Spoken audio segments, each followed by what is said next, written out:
On va toujours faire croire non mais vous inquiétez pas, il y a la diversité, il y a l'inclusion. Des fois c'est pas le cas.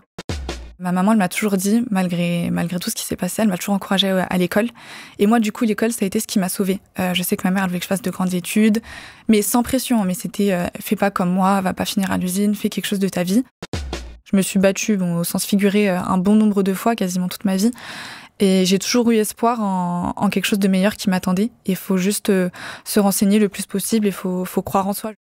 Bonjour à toutes et à tous, c'est un plaisir de vous voir de plus en plus nombreux à suivre nos épisodes. Merci beaucoup de nous accorder un peu de votre temps chaque semaine, et si ce n'est pas encore fait, pensez à vous abonner. Ça ne prend qu'une seconde, mais ça fait vraiment toute la différence pour nous. Et bien sûr, n'hésitez pas à soutenir Pause en likant et en commentant la vidéo. Merci encore et bonne écoute.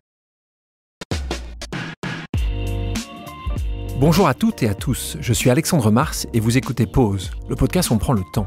Le temps de comprendre comment rendre l'impossible possible en explorant les parcours exceptionnels de mes invités.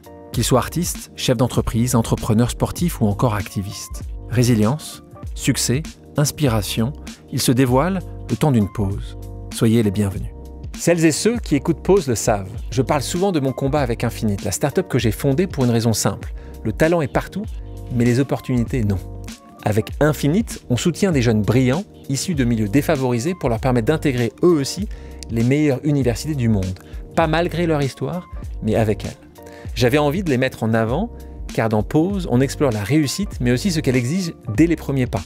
L'ambition silencieuse, la résilience, les rencontres bienveillantes, le courage de croire en soi quand personne ne l'a fait avant. Aujourd'hui, j'ai l'immense plaisir de recevoir Léa, l'une de ces étudiantes originaires de Clermont-Ferrand, et issue d'un milieu précaire, d'une famille dysfonctionnelle, qui va nous raconter les obstacles auxquels elle a dû faire face pour arriver là où elle en est aujourd'hui, comment elle les a affrontés, ses doutes, ses projections et ses conseils. Dans cet épisode, vous allez découvrir une voix que l'on entend trop peu, et je suis convaincu que vous en ressortirez inspiré, que vous en ressortirez bousculé, et que vous en ressortirez peut-être même un peu transformé. Bonjour Léa Fernandez. Bonjour. Comment tu vas ? Très bien, et toi ? Ouais, j'aime bien quand tu me poses la question autour. Moi, ça va très bien. Je suis extrêmement heureux de t'avoir ici. Toi, si tu devais te présenter, comment tu le ferais ? Du coup, je m'appelle Léa, j'ai actuellement 21 ans et je suis originaire, comme tu l'as si bien dit, de Clermont-Ferrand, enfin de la périphérie de Clermont-Ferrand.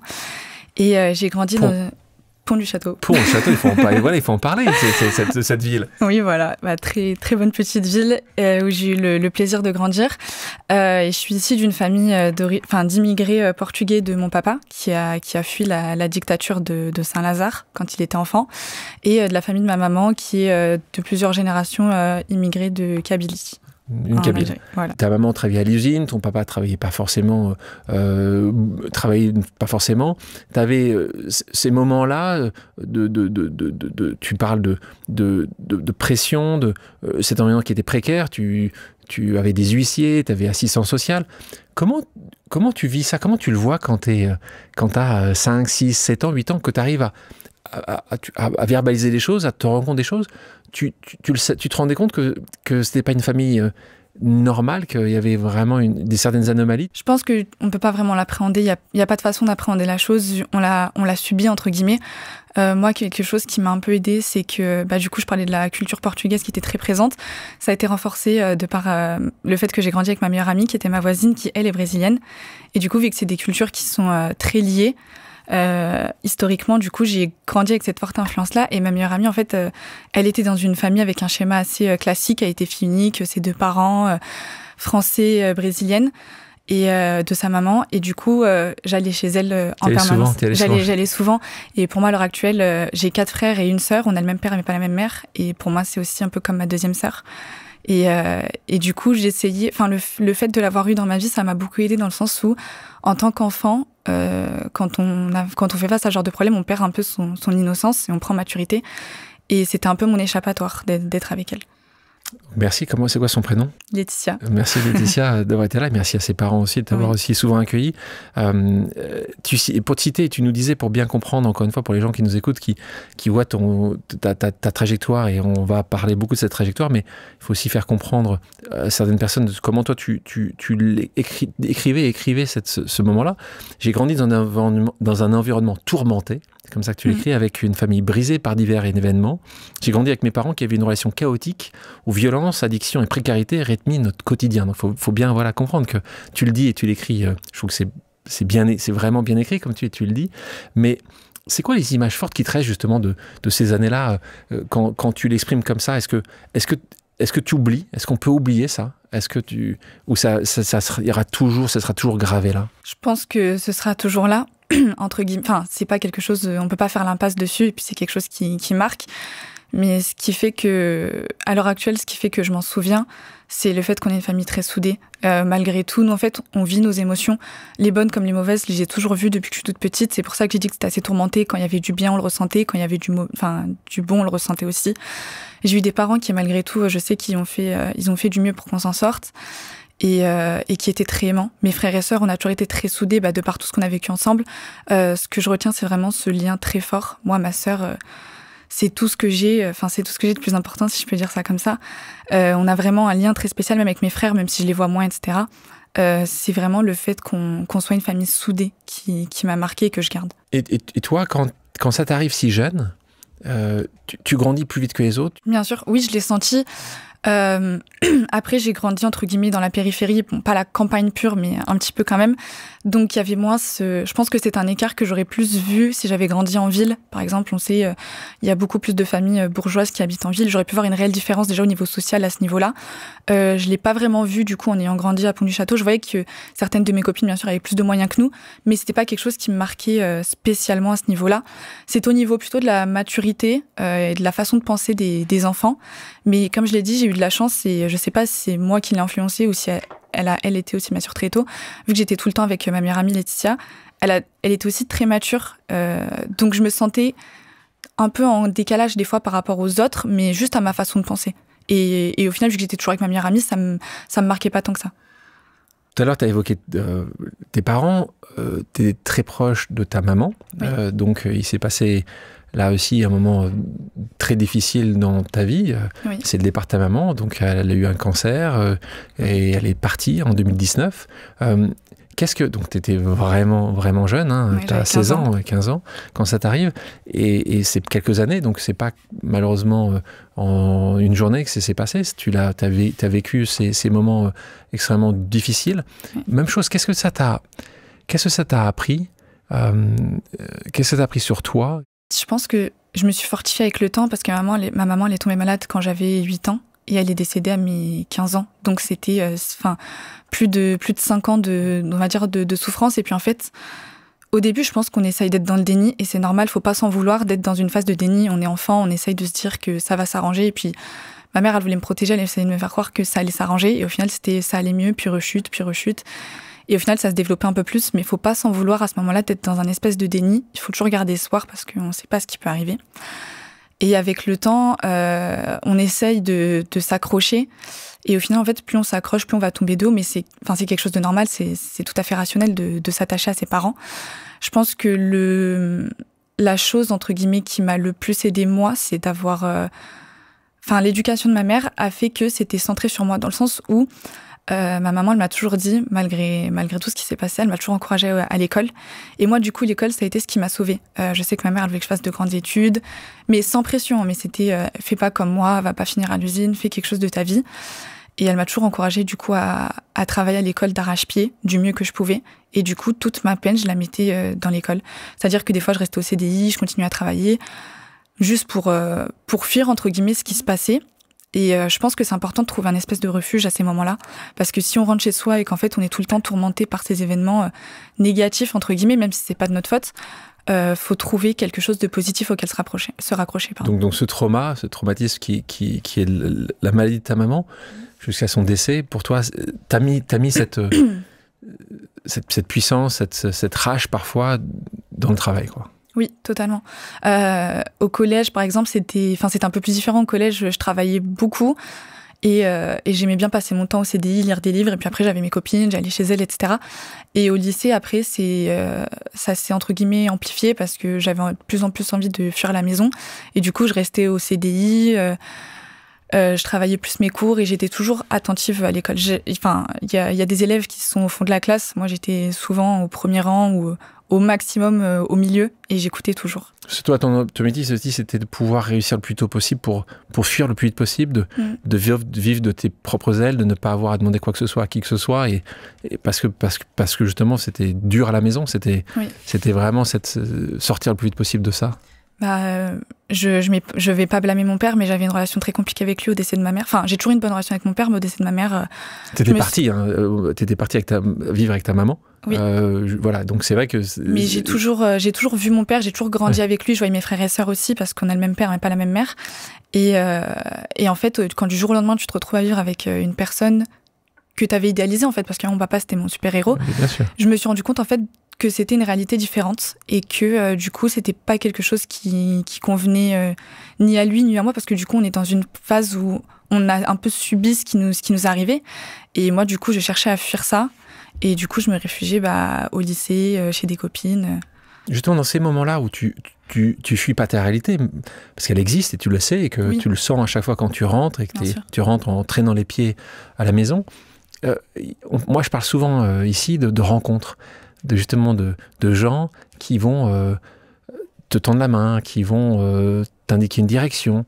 Toi, dans ces moments-là où les gens autour de toi vont compter peut-être encore plus, est-ce qu'il y a des gens comme ça qui ont vu justement cette douleur, cette tristesse parfois, qui t'ont encore plus accueilli? On parlait de ta meilleure amie et ses parents qui t'ont accueilli. Est-ce que tu en as d'autres comme ça qui ont été là en disant juste « je sais, je sens, je vois, on va t'aider » Du coup, premièrement, Laetitia, toujours. On revient sur Laetitia.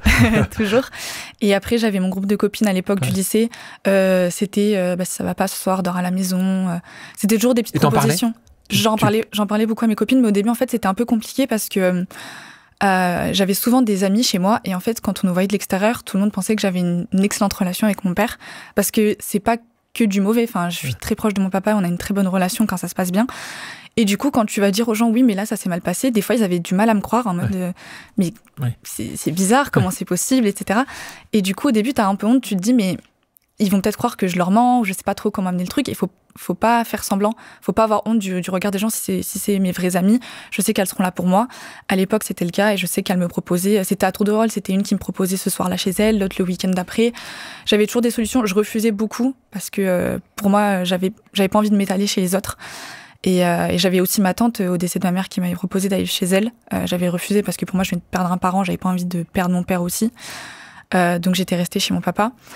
Mais sinon, je veux dire, des acteurs majeurs adultes, j'avais pas d'aide. Et ça, c'est tes proches, donc on va dire tes copines. Est-ce que justement là, soit au collège, soit au lycée, dans ces années compliquées, difficiles, est-ce que justement tu as rencontré un CPE, une professeure, un professeur qui a vu en toi le talent et cette jeune femme talentueuse, ou cette jeune fille talentueuse à l'époque, ou qui a vu aussi que tu as été en danger? Est-ce que c'est arrivé ou pas du tout? Oui, ça arrivait en terminale. Donc moi, en fait, j'ai grandi dans un environnement où en fait, la culture a toujours primé, que ce soit mon père, ma mère. On s'est toujours intéressé à nos cultures. Par exemple, ma mère ne connaît pas trop ses origines kabyles, et c'est quelque chose qu'elle a cherché à connaître toute sa vie. Et donc, en fait, ça m'a ouvert un regard sur le monde qui a fait que je sais que c'est de ça dont j'ai besoin, et ça nourrit ma créativité. Et du coup, je savais que je voulais travailler dans la mode, le luxe. Le problème, c'est que quand tu te dis ça en terminale, tu te dis, mais comment je fais? Comment ça se passe? Voilà, à Paris, ça coûte cher, je sais pas. Et du coup, je voulais faire une école de commerce en post-bac. Et du coup, ça coûte très cher. Je savais pas trop comment ça marchait. Je savais qu'il fallait de l'argent, faire un prêt. J'avais pas de garant, donc c'était très compliqué. Et j'ai mon professeur de terminale qui était très bienveillant. Je lui avais un peu raconté ce qui se passait à la maison. Il était très bienveillant. Et quand Parcoursup est venu, il avait vu que j'avais pas mis de vœux de prépa, et que j'avais pas mis mon école, j'avais pas mis de prépa. Il m'a convoqué dans le bureau de la CPE directement. Ils m'ont dit, écoute, faut pas que tu laisses passer ta chance. On sait que tu as du potentiel. Si tu vas pas en prépa, c'est quelque chose de gâché. Et moi, ça m'a fait plaisir parce que j'ai vu qu'à ce moment-là, on a vraiment cru en moi et on a voulu me tendre la main. Et j'ai dit, mais le problème, c'est qu'en fait, je vais m'inscrire en prépa et je vais rentrer chez moi dans un environnement qui est très compliqué. Je pourrais pas suivre les cours. Ouais. Tu rentres à la maison, tu as 1000 choses à gérer. Tu peux pas gérer les cours avec le rythme de prépa et ce qui se passe à la maison. Et je me dis, en fait, je vais juste perdre 2 ans. Ils ont compris ça? Ils comprenaient? Ils ont compris. J'ai mis une prépa pour leur faire plaisir au cas où. Ils m'ont dit, au moins, mets une prépa sur Parcoursup. Après, le choix reste le tien. Du coup, j'avais mis ça, j'avais mis un DUT GEA, licence d'éco, et je crois que c'était tout. Et c'est vrai qu'à ces moments-là, et en particulier pour tous les proviseurs principaux, professeurs et autres, qui ont aussi des moments très compliqués, et il y a beaucoup de challenges aujourd'hui dans l'éducation nationale, il n'empêche qu'ils ont un rôle considérable et tellement important, et on le voit encore une fois avec toi, même si leur conseil, mais c'est la première fois en terminale, et c'est pour ça que tu t'en souviens aujourd'hui, qu'un adulte Bien sûr. a vu quelque chose que les autres n'avaient pas vu avant. Même ma CPE, elle savait que j'avais des rapports un peu compliqués avec mon père. Elle avait déjà, je crois, essayé de recevoir mon père. Et mon père, même à l'heure actuelle, a un très bon souvenir de cette femme parce qu'elle a essayé vraiment de faire le bien. Quand je m'étais dit, je vais faire une école de commerce post-bac, j'avais même pas les 30 € pour payer le concours. Elle avait proposé de me les payer. J'avais refusé parce qu'au final, j'avais une bonne idée. Mais vraiment, c'était, le lycée Jeanne d'Arc a été un très bon lycée. Un très bon lycée. Justement, on va parler de tes études. Oui. Parce que c'est vrai que là, on a parlé de justement cette première partie de ta vie, qui est une partie majeure, hein, qui fait que tu es qui tu es aujourd'hui. Et c'est aussi dans ces conditions-là que j'ai eu la chance de te rencontrer. Et maintenant, je te retrouve à l'ESCP. Oui. Donc, il y a quand même. Donc, là, on est en train de te parler de difficultés pour trouver les 30 € pour pouvoir juste t'inscrire quelque part. Et là, Léa, ESCP, qui revient de quelques mois faire son échange à Madrid. C'est incroyable, c'est incroyable. Donc raconte-nous un petit peu justement ces moments-là et pourquoi, peut-être qu'il faut aussi qu'on dise pourquoi on s'est rencontrés quand je t'ai rencontré. C'est à travers l'organisation que j'ai montée qui s'appelle Infinite. Parce que là, on a parlé tout à l'heure justement, et je pense que les gens ont suivi ton épopée et ce moment où tu n'as pas les moyens. Et donc, ça se passe vraiment comme ça. C'est juste après le bac, tu n'as pas les moyens de tes ambitions. Donc, en gros, globalement, tu ne peux pas payer l'école que tu veux faire. Je te retrouve à faire un DUT. Oui, DUT GEA. Et là, explique-moi comment ça se passe et ce qui est Infinite. Parce que comment je te retrouve? Du coup, après le bac, j'avais fait mon DUT GEA. Et en fait, j'ai toujours travaillé en parallèle de mes études. Et en fait, c'était une réelle source d'angoisse pour moi parce que je me disais... Le DUT, je veux le faire en 2 ans, parce que si je le fais en 3 ans, ça veut dire que j'arrête les études. Je veux continuer mes études, mais qu'est-ce que je fais? Je veux travailler dans la mode, je le sais, c'est sûr, mais j'ai pas de contact, tout se passe à Paris. En fait, c'est le même problème à chaque fois. Et du coup, je me mets en quête de travailler pour mettre de l'argent de côté. J'avais mon stage qui était rémunéré, j'avais ma bourse, et je faisais 9h-17h en stage, et après, je faisais 18h, minuit et demi au McDo, tous les soirs, et après, les week-ends aussi, j'enchaînais aussi au McDo.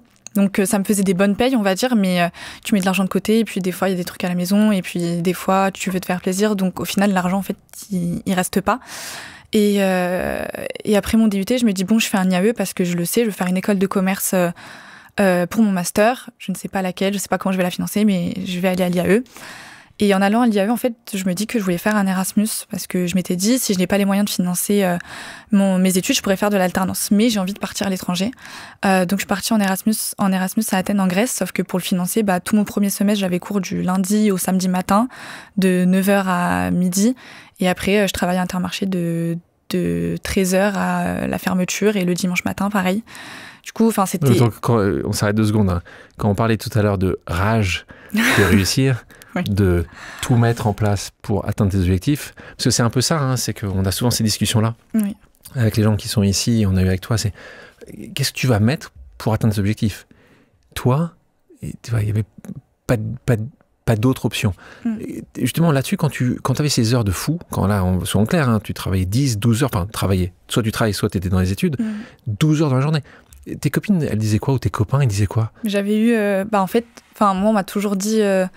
que ça étonne pas les gens dans le sens où tu as toujours travaillé, t'as toujours été comme ça. Et après, il y a quelque chose qu'on me dit souvent, c'est t'es bien la fille à ta mère. Des fois, on me disait ça parce que ma mère était pareille. C'était une combattante, quoi. Voilà, c'est ça. Et elle m'a transmis ça. Et il y avait des gens que j'avais rencontrés à la fac, donc qui étaient un peu devenus mes amis. Et en fait, j'arrive en cours, je dormais en cours pendant ma L3 avant de partir en Erasmus au 2e semestre. Le premier semestre, du coup, j'avais les cours et je travaillais à Intermarché. J'arrive en cours, des fois je dormais et une fois on m'a dit mais ça se voit que t'es malheureuse dans ta vie. Je l'avais super mal pris, je veux pas leur en vouloir parce que c'était le cas, je courais partout. Mais je savais pas, ils te connaissaient. Mais je savais qu'au final c'était pour après être heureuse. En fait j'ai toujours eu entre guillemets cette quête du bonheur où je me disais je travaille là et c'est ça aussi qui me maintenait, c'est ça aussi qu'il faut garder en tête. C'est le moyen pour la fin en fait. Le moyen pour la fin et après la pluie vient toujours le beau temps. Donc si on se donne les moyens, on arrivera toujours à voir le bout du tunnel. Et j'ai travaillé d'arrache-pied, j'ai eu mon Erasmus. J'avais tout ce qu'il fallait, l'argent, les ressources, etc. Et quand j'étais en Erasmus, j'ai entendu parler du Talent Spring de l'ESCP, parce que je connaissais pas du tout l'existence de ça. Et je me suis dit, bon, d'accord, c'est cool, peut-être que c'est fait pour moi. Et en fait, je lis les conditions et je me dis, mais c'est vraiment fait pour moi. Et il y a plein de critères. Donc, il faut être boursier du Crous, échelon 4 à 7, je crois. Pas avoir fait de prépa. Attends, là, tu donnes des informations. De nouveau, peut-être les gens ne connaissent pas tous ce qui est boursier Crous. Crous, c'est la manière dont... Ah oui. L'État intervient et voit en fait la difficulté justement de financement, et donc ça commence à 0 bis et ça va jusqu'à 7. Oui, c'est ça. Donc là, 4, ça commence à être quand même dans des conditions très difficiles. Donc l'État va financer, en tout cas, va donner une bourse mensuellement, qui reste des sommes qui sont encore une fois importantes, mais qui malheureusement ne couvrent absolument pas les montants des études importantes ou d'un déplacement à Paris, mais en tout cas, c'est déjà une bonne chose que ça existe. Bien sûr. Et encore une fois, c'est important. Mais donc là, c'était à partir de 4, c'est ça que tu dis? Oui, et moi, du coup, j'ai toujours été échelon 7 dans la bourse, et heureusement que j'ai eu cette bourse d'ailleurs, parce que sinon, j'aurais rien fait. Et donc, du coup, je me mets à remplir un formulaire, et un formulaire qui est vierge et qui fait à peu près une 15aine de pages. Et je le remplis, il en fait le double. Faut raconter toute sa vie, ses inspirations, son parcours, d'où on vient. Et je me suis dit... En fait, en revoyant ça, je me suis dit, on fait un point en fait sur sa vie et on se dit, mais on mérite. Je pense que quand on a vécu des choses difficiles, on a le droit aussi d'avoir une chance. Et je me dis, c'est grâce à ce genre de programme que les gens comme moi peuvent avoir une chance. Et je vois quelque chose de très intéressant, c'est qu'on est exonéré de frais de scolarité quand on est boursier supérieur à l'échelon 4. Donc moi, je n'aurais pas eu de frais de scolarité à payer. Donc je suis ravie, je suis présélectionnée, donc ça veut dire qu'en mai de l'année dernière, je fais un aller-retour entre la Grèce et Paris pour passer les concours. La classe. C'est un petit aller-retour quand même, mais c'était très bien. Après, je peux pas dire les épreuves parce que c'était confidentiel. Et après, il y avait le dernier round, savoir si on était sélectionné ou pas. Et donc c'est un moment de stress intense. On se dit, mais est-ce qu'on est pris? Je me dis, mais si je suis pas prise, qui peut être pris? Après, je me dis, en tout cas, si je suis pas prise, c'est une très bonne initiative et c'est très bien pour les gens qui seront pris. Mais je me disais, si j'ai pas ça, j'ai rien. Parce que je m'étais dit, ok, c'est ça ou rien. J'avais même pas fait mon master, pour te dire. Je m'étais inscrite à l'IAE de Aix-Marseille. J'avais été retenue. Et je me suis dit, c'est soit Aix, soit le CP, mais sinon, c'est rien. J'ai même pas fait mon master. Donc là, tu reçois l'info. Je reçois l'info. Et au final, comment tu la reçois? C'est par email? Oui, par email. En gros, c'était dans mes derniers moments à Athènes. Et je reçois un mail qui me dit, et je vois félicitations, et je me dis, mais c'est bizarre. Et là, je vois. C'est quoi ta réaction à ce moment-là? J'ai pleuré de joie, j'ai crié, j'ai appelé mon père, j'ai appelé ma sœur. C'est ton papa en premier que t'as appelé? Oui, je l'ai appelé. Même là, rien que d'en parler, ça m'émeut parce que je sais que c'était quelque chose. Enfin, c'est vraiment là, je me suis dit, d'accord, ma vie, elle va vraiment changer. T'as pensé à maman? Oui, bien sûr. Je me suis dit, si elle avait été là, elle aurait été tellement fière. Et je me dis, en fait, là, j'ai pas d'autre choix que de réussir. Ouais. Là, faut se donner les moyens. Donc, je rentre d'Erasmus, je travaille tout l'été, et je me dis, de toute façon, j'ai pas de frais de scolarité à payer. Donc, il faut juste que j'assume, entre guillemets, mon train de vie à Paris. Sauf que pareil, il va trouver un appartement à Paris. Et j'ai l'immense chance d'avoir mon oncle, donc le frère de mon père, qui a un studio à Paris. Mais il peut pas m'accueillir parce que c'est un studio. Et je cherche un appart, je trouve pas parce que j'ai pas de garant, j'ai pas envie de demander à ma tante pour la déranger, même si je sais qu'elle peut.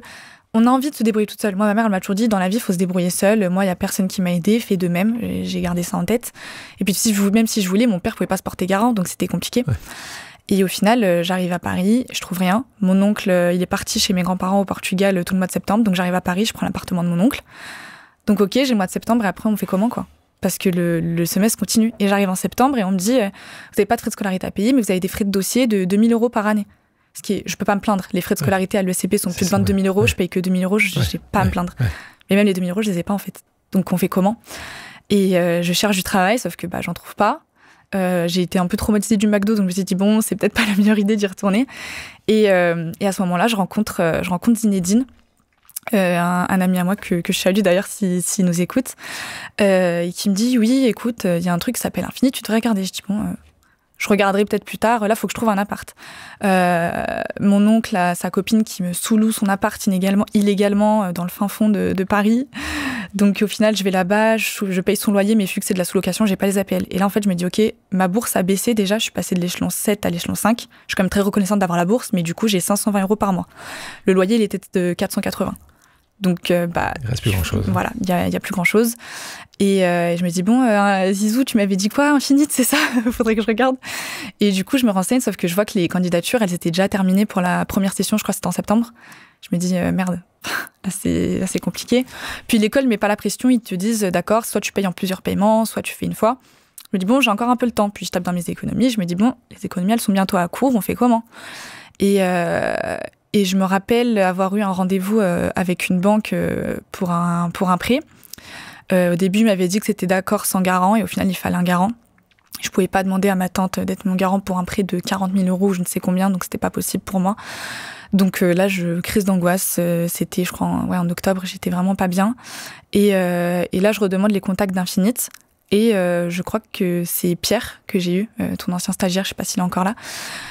J'ai eu la chance de l'appeler. Je l'appelle en pleurant, limite, je lui dis, écoute, je suis désolée, faut vraiment que vous me preniez, j'ai envoyé ma candidature, s'il vous plaît, regardez, etc. Il m'a dit, écoute, je veux bien te croire, mais là, t'as pas assez détaillé. Parce que moi, je m'étais dit, c'est un Google Forms, je peux pas, ouais. Parce que du coup, pour candidater à Infinite, il y a un Google, on va sur le site d'Infinite Study, il y a un Google Forms, on le remplit. Et moi, je m'étais dit, faut pas trop raconter non plus. Il m'a dit, t'as pas assez détaillé, faut que tu revoies ta candidature. Et là, je me dis, ça va faire mal de encore raconter toute sa vie, comme j'ai déjà fait pour le Talent Spring. Ça remue le couteau dans la plaie, mais je me dis là, ok, il n'y a pas le choix, je préfère. T'as peut-être fait un peu de copier-coller alors? Non, pas du tout, parce que c'est pas la même forme. Mais j'ai vraiment retravaillé.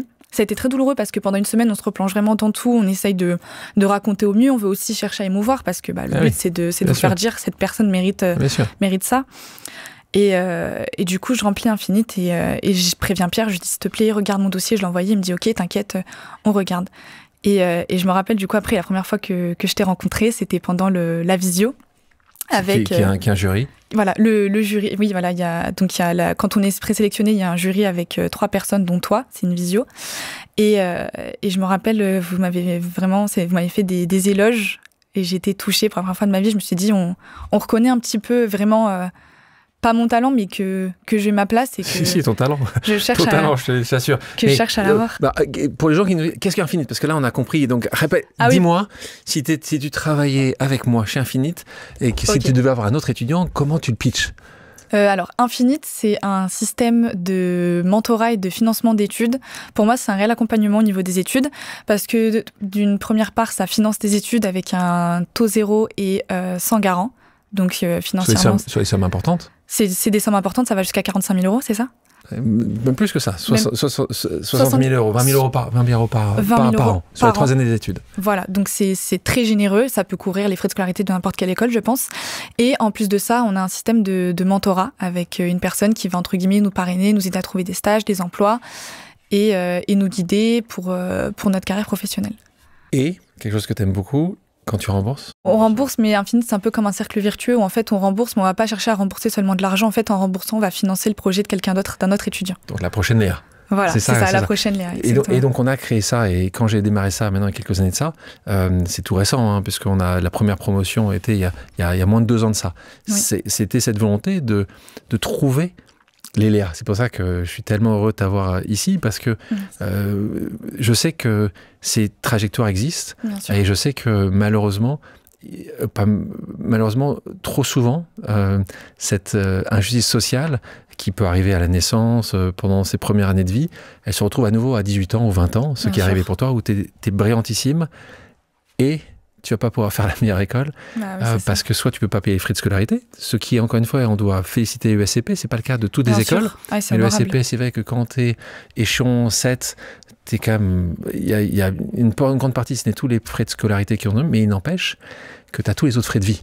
Et donc, Infinite peut prendre, justement, t'aider, en particulier quand tu viens de Clermont-Ferrand et que tu n'as pas de famille à Paris, c'est un peu compliqué, ou c'est très compliqué pour tout ce qui est hébergement et nourriture. Et c'est vrai que quand tu me rappelais ce moment-là où on t'a vu dans cette visio pendant la sélection, et quand on a posé pas mal de questions, on avait un dossier très complet sur toi, et encore une fois, tu avais pris le temps de le remplir.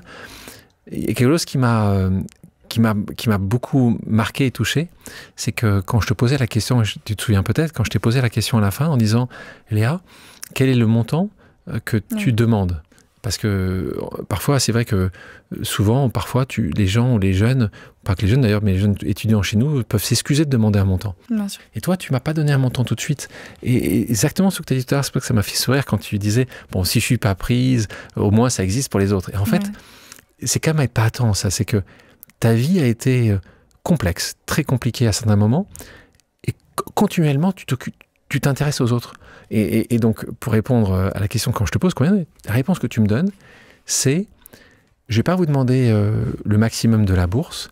Je vais vous demander, je me souviens plus, tu me disais, c'était la moitié du montant, parce que, et je vais te citer, je pense que d'autres personnes en ont plus besoin que moi. Oui, je m'en rappelle. Et là, je t'assure, et je me souviens pour les gens qui étaient autour de moi, on a tous eu la larme aux yeux, parce que toi, tu as eu la larme aux yeux à ce moment-là. Et c'est beau ce que tu as dit à ce moment-là, et c'était tellement touchant. Et moi, je t'ai répondu juste, demande ce dont tu as vraiment besoin, parce que... Et moi, je te cite souvent comme exemple, parce que, si tous les gens pouvaient penser comme toi, le monde serait peut-être un peu meilleur, mais parfois, il faut être aussi un peu plus égoïste. Et voilà, c'est toujours une balance qu'il faut être, mais en tout cas, c'était magnifique ce que tu as dit à ce moment-là. Pour continuer sur Infinite, avant qu'on revienne sur les mentors, je compare un peu de ESCP. Tu arrives à ESCP avec une culture parfois différente, des codes qui ne sont pas forcément les mêmes, venant de province. Comment tu l'as vécu au départ? C'était facile ou à nouveau ça a été un peu dur d'arriver à faire sa place, ou tu as réussi assez facilement? Quelque chose qui est très bien dans le Talent Spring de l'ESCP, c'est qu'en fait on se rencontre tous. Une fois qu'on est... En fait, il y a plein de candidatures, on est 20 présélectionnés puis 10 sélectionnés. Et en fait, on se retrouve tous mi-juillet à l'école, les 10 sélectionnés, on apprend à se connaître, et du coup, ce qui fait qu'on a le temps de nouer des liens. Et à la rentrée, on arrive, on n'est pas seul. Moi, je me suis fait de très bonnes copines, et je m'entends bien avec toutes les personnes du Talent Spring. Donc en fait, quand on est arrivé,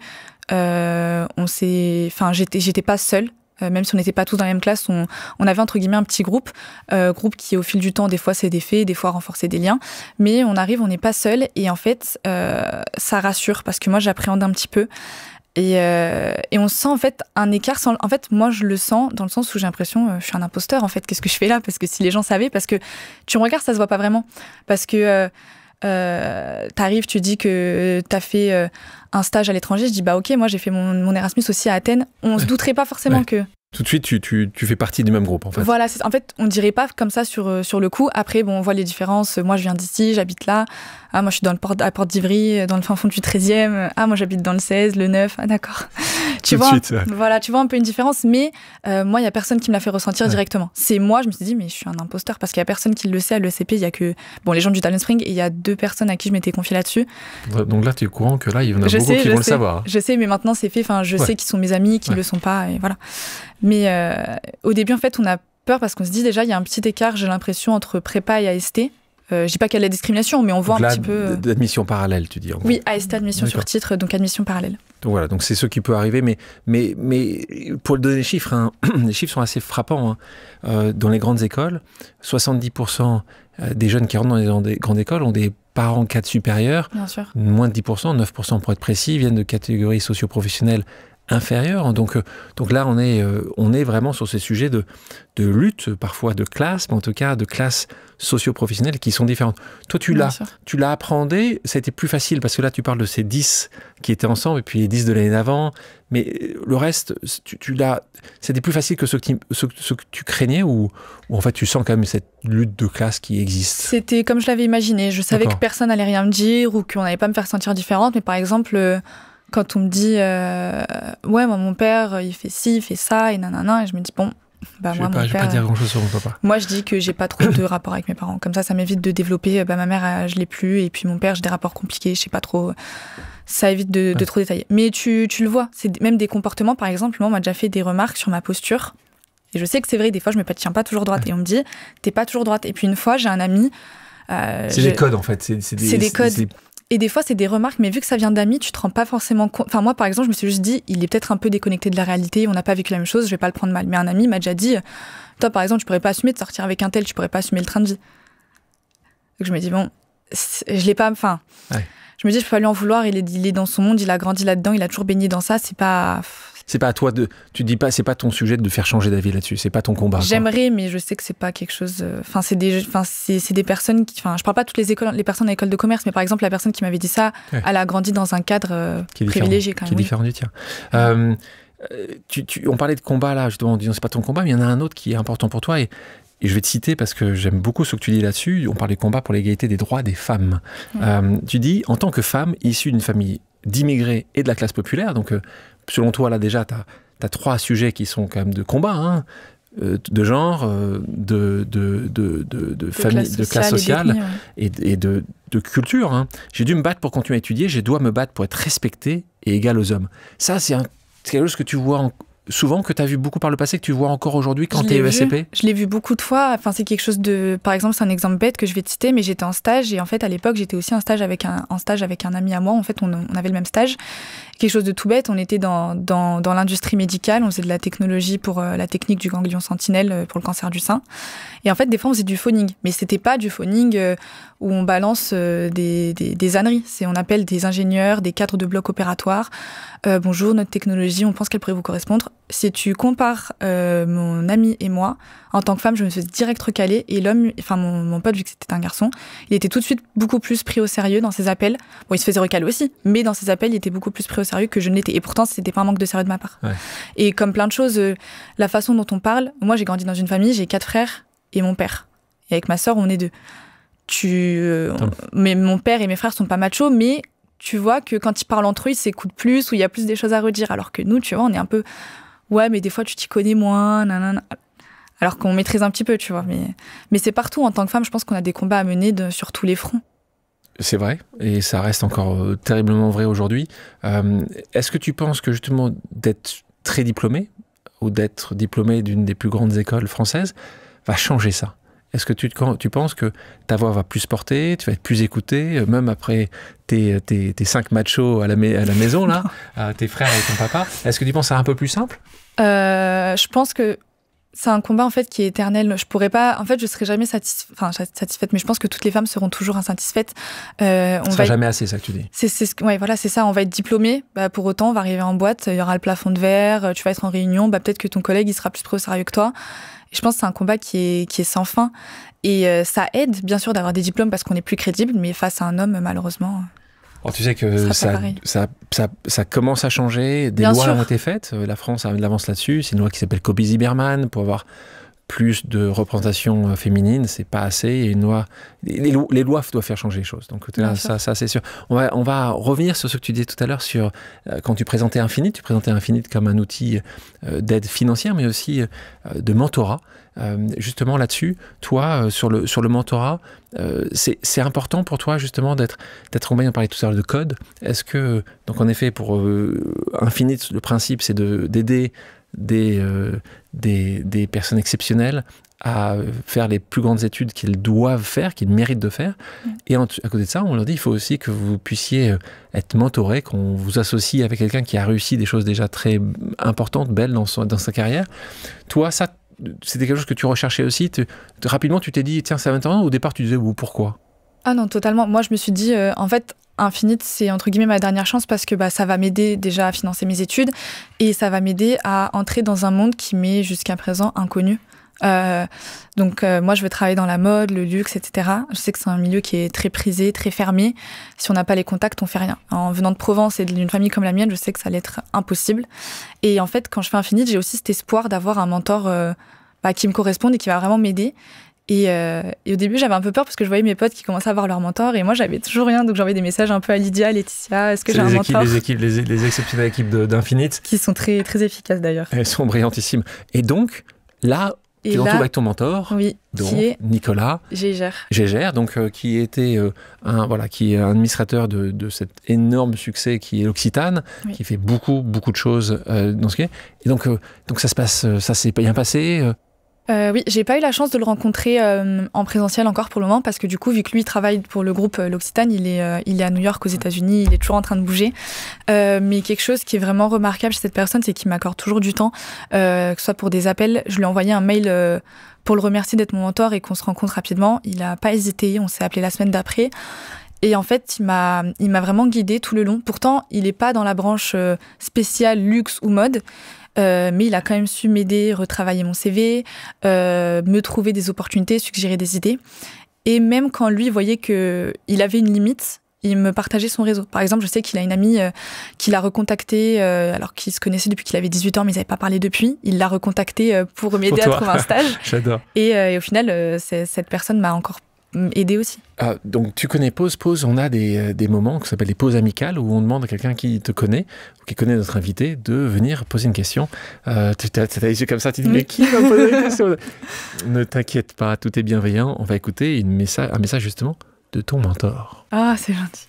Chère Léa, je pense que tu es une personne pleine de talent. Quelle est la chose dont tu es le plus fier chez toi? Donc on parle de Nicolas, qui est donc ton mentor, qui nous pose cette question. Merci Nicolas, déjà d'être mentor, de passer du temps avec ta mentie. Et donc alors, la chose dont tu es le plus fier? Je dirais, outre mon parcours, etc., pour moi, ce qui prime toujours, ce sont les valeurs humaines. Et je suis fière d'avoir respecté ce que ma mère m'a inculqué, et mon père aussi. Ils m'ont inculqué des valeurs en grandissant. J'ai toujours essayé d'y être fidèle et de les respecter. Pour moi, rester fidèle à soi-même, ça fait partie du voyage. Et quand on est fidèle à soi-même, il peut que nous arriver de bonnes choses. Si on croit qu'on est fondamentalement une bonne personne et qu'on peut réussir, je pense que ça ne nous quittera pas. Ne pas avoir dévié quand j'en avais l'occasion et d'avoir toujours resté focus sur le fait de « maman, elle n'aurait pas voulu que tu fasses ça, donc fais pas ça ». D'avoir toujours eu cette discipline, pour moi, c'est ce dont je suis le plus fière. Pour les gens que tu vois, qui pourraient avoir le même parcours que toi, qu'est-ce qu'il faudrait changer? Si soit c'était ministre de l'Éducation nationale ou ministre de la Santé ou Premier ministre ou président, qu'est-ce que tu penses qu'il faudrait changer? Qu'est-ce qui pourrait être mieux fait selon toi? Je pense qu'il y a un souci qui arrive déjà au niveau même de la préadolescence, même l'adolescence, c'est le manque d'information. Moi, venant du coup on va dire de la province, Pont-du-Château, je savais pas ce que c'était une prépa, parce que dans ma famille, personne n'en a fait.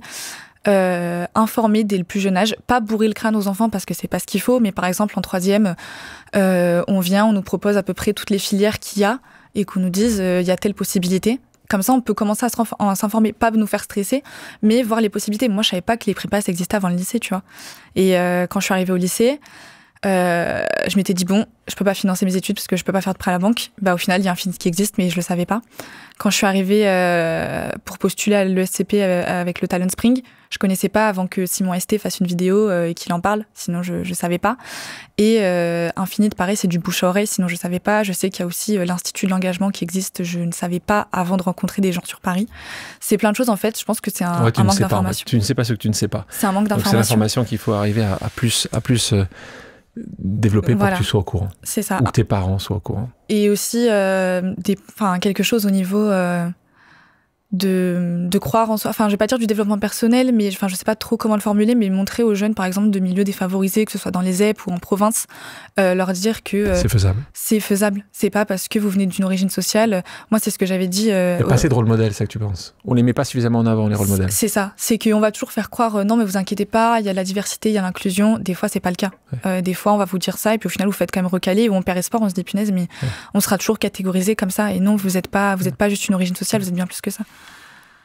Ouais, donc essentiel, ce que tu viens de dire, est essentiel. Et d'ailleurs, c'est pour ça qu'on a construit Infinite. Hein. C'est pour dire que c'est faisable et des exemples et qui sont les tiens et qui sont les gens qui sont chez Infinite prouvent que c'est faisable et que le talent est partout. C'est pas que je disais en introduction, le talent est là, les opportunités pas assez, en tout cas pas assez pour ces gens talentueux. On a aussi une pause qui s'appelle une pause vérité. Donc en fait, je vais te dire des choses et tu vas me dire si c'est vrai ou faux. Si tu veux dire plus, tu me dis. Ok? T'es prête? Ok. La méritocratie existe en France. Non. Pour autant, j'osais pas le dire parce que je savais pas si ça allait engager un débat politique, j'avais pas envie au cas où. Avec moi? Oui. Non mais pas contre toi, mais je veux dire dans les gens, s'ils regardent la vidéo, ils vont se dire... Oui, c'est bien qu'ils se disent des choses, au moins c'est bien, comme ça ils sont pas d'accord. Pour moi, je mérite, entre guillemets, d'être là où je suis aujourd'hui et je mérite ma place à l'ESCP autant que les personnes qui ont fait concours parallèle à ST ou la prépa. Ouais. Pour autant, je mérite pas plus qu'une personne qui est isolée en ZEP ou en province. Pour moi, en fait, justement, s'il y a des programmes comme le Talent Spring et Infinite qui existent, c'est parce que l'ascenseur social aujourd'hui en France, il est en panne. Je vais pas dire que j'ai une solution miracle, je vais pas blâmer qui que ce soit, mais pour moi, la méritocratie n'existe pas. C'est juste, moi, j'ai eu la chance, entre guillemets, de connaître ces programmes. Contrairement à d'autres personnes qui sont dans ma ville, qui, elles, n'étaient pas au courant et qui ont peut-être manqué leur chance. Donc, on revient sur ton point d'avant. Communiquer. Même nous, il faut qu'on communique encore plus sur Infinite. Récemment, nos camarades de Brut ont suivi justement... un de nos Infinite sur son histoire, et donc il faut en effet communiquer le plus possible pour que ces jeunes qui ont 15-16 ans assez tôt puissent savoir que ça existe, et puis aussi les parents, parce qu'on sait très bien que parfois les parents peuvent être prescripteurs ou plutôt vous dire voilà, j'ai pas confiance. Le manque de confiance en soi est un plus grand obstacle que le manque de moyens. Je pense. Moi, pour quelqu'un qui n'a pas de moyens, si je ne croyais pas en moi, si je ne croyais pas en mes rêves, si j'avais pas eu cette détermination, je serais pas là aujourd'hui. Si j'étais restée dans ma matrix, dans ma tête en GEA, quand j'étais en DUT GEA, à me dire de toute façon je suis bonne qu'à rien, je vais arrêter, puis au pire je vais faire de l'intérim. Non, là j'aurais pas cru en moi, et voilà. Il est difficile d'avancer quand on traîne certains bagages émotionnels. Bien sûr. Moi, au décès de ma mère, et puis je pense depuis toute petite, je devais présenter des troubles dépressifs de par tout ce que j'avais vécu, et ça s'est accentué à l'adolescence. Chez nous, on n'en parle pas. T'es allé voir un thérapeute? Pas du tout? Non, en fait, chez nous, en tout cas, je sais pas toutes, mais nous, notre famille, en tout cas, c'est pas que la dépression n'existe pas, on n'en a jamais parlé. Il n'y a pas de tu vas demander de l'aide. Moi, mon aide la plus précieuse, ça a été ma sœur, avec qui j'ai beaucoup parlé, et heureusement qu'elle a été là un grand nombre de fois. Mais chez nous, il n'y a pas de tu vas voir un psy, ça va pas. Il n'y a pas de. En fait, j'ai grandi dans une famille où c'était pas pudique de montrer ses sentiments, mais des fois, la faiblesse, c'était pas toujours ça. Et en fait, pour moi, si tu trimbales ça trop longtemps, tu vas te fermer sur toi-même, et du coup, tu vas pas croire en toi, et ça va t'empêcher d'avancer. Donc pour moi, c'est important de soigner ça. Il faut souvent cacher d'où l'on vient pour éviter les préjugés et être prise au sérieux. J'ai jamais caché personnellement d'où je venais. En fait, je dirais oui et non, parce qu'à l'ESCP, au début, j'ai pas dit que j'avais fait le Talent Spring parce que je m'étais dit j'ai pas envie d'être mise à l'écart. Ouais. Mais d'un autre côté, je me suis jamais cachée avant de mon origine. Donc, ouais, merci. Encore une fois, chacun le fait avec ses moyens, ses envies, le moment. À nouveau, un conseil que tu pourrais avoir pour des gens justement qui parfois pourraient renoncer, pourraient se dire c'est trop dur, c'est pas pour eux, qui sont ces moments-là où ils sont en dépression comme toi tu as pu être, qui sont pas aidés ou pas assez. C'est quoi ton conseil? Comme je l'ai déjà dit, même si c'est très bateau dit comme ça, après la pluie vient le beau temps, il y a toujours une solution, même si quand on le sait pas, c'est qu'en fait on n'est juste pas informé dessus. Moi je pensais que j'avais pas de solution, je connaissais juste pas Infinite, je connaissais pas le Talent Spring, je connaissais pas plein de choses. Il faut essayer de se renseigner, il faut continuer à croire en soi, il faut se battre, des fois c'est pas évident. Moi, je me suis battue au sens figuré un bon nombre de fois, quasiment toute ma vie. Et j'ai toujours eu espoir en quelque chose de meilleur qui m'attendait. Il faut juste se renseigner le plus possible. Il faut croire en soi. Je vais pas dire qu'il faut se donner les moyens parce que je doute pas des gens qui font déjà tout. Mais il faut juste essayer de se renseigner sur tous les programmes qui existent. Léa, merci. Merci pour ta sincérité. Merci pour le courage. Merci pour ces mots. Merci pour l'inspiration que tu vas donner à beaucoup de personnes jeunes ou moins jeunes, qui vont se dire tiens, c'est faisable. Et encore une fois, on a eu un petit résumé de cette vie que j'ai appris à connaître et qui t'en a fait quand même de superbes choses. Donc, merci à toi. Et voilà, j'espère que quand tu seras directrice générale de Vuitton, tu me parleras encore. J'aurai la chance et que tu seras toi-même mentor de ces prochains jeunes Infinite. Merci. Beaucoup. Merci à toi. Et puis, comme je l'ai déjà dit, Infinite, ça m'a un peu sauvée au niveau de mes projets. Donc, vraiment, une reconnaissance et une gratitude éternelle envers toi et Infinite. Tu sais quoi, on est là pour ça. Donc, merci encore. Merci à toi. Merci à toutes et à tous d'avoir pris le temps de faire une pause avec nous. J'espère que l'émission vous a plu, inspiré ou fait réfléchir. Si c'est le cas, je compte sur vous pour le partager avec vos proches, laisser un commentaire et mettre la note de 5 étoiles sur les plateformes d'écoute. Si vous voulez me suggérer des invités ou simplement me faire part de retours, vous pouvez me contacter via LinkedIn en tapant Alexandre Mars ou bien m'écrire à l'adresse suivante, le podcast pause@gmail.com.